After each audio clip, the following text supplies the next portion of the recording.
अस्सलाम वालेकुम। आज किला यूसुफ किचन में मैं आप लोगों के लिए लेकर आई हूँ एक बहुत ही शानदार चीज़। अगर आपके चेहरे पे स्याहियाँ हैं, आपका रंग दबा हुआ है यानी साफ़ नहीं है, तो उसके लिए ये बहुत ही शानदार चीज़ है। इसको खाने से आपके चेहरे पे स्याहियाँ ख़त्म हो जाएंगी और रंग साफ़ सुथरा और सुर्ख सफ़ेद हो जाएगा। तो चलिए शुरू करते हैं। इसके लिए मैंने लिया है आधा कप दही और उसमें 1 चुटकी नमक डाला है और 1 चुटकी काली मिर्च। इनको मिक्स कर लेते हैं। और मैंने लिया है 1 चुकंदर जो कि मुझे आधा चाहिए। ये आधा मैंने ग्रेट कर लिया है। अब ये चुकंदर हम इस दही में मिक्स कर लेंगे। बहुत अच्छी तरह हमने मिक्स करना है।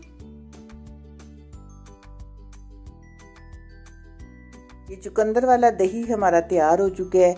ये आधा बाउल आपने दोपहर के टाइम पे खाना है तो आप महसूस करेंगे कि 1 हफ्ते के अंदर आपके चेहरे पे से स्याहियाँ ख़त्म होना शुरू हो जाएंगी और आपका रंग सुर्ख सफ़ेद होना शुरू हो जाएगा।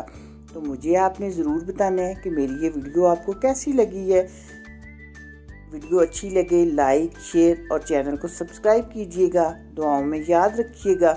मिलते हैं इंशाल्लाह बहुत जल्द एक नई और अच्छी वीडियो में। अल्लाह हाफिज़।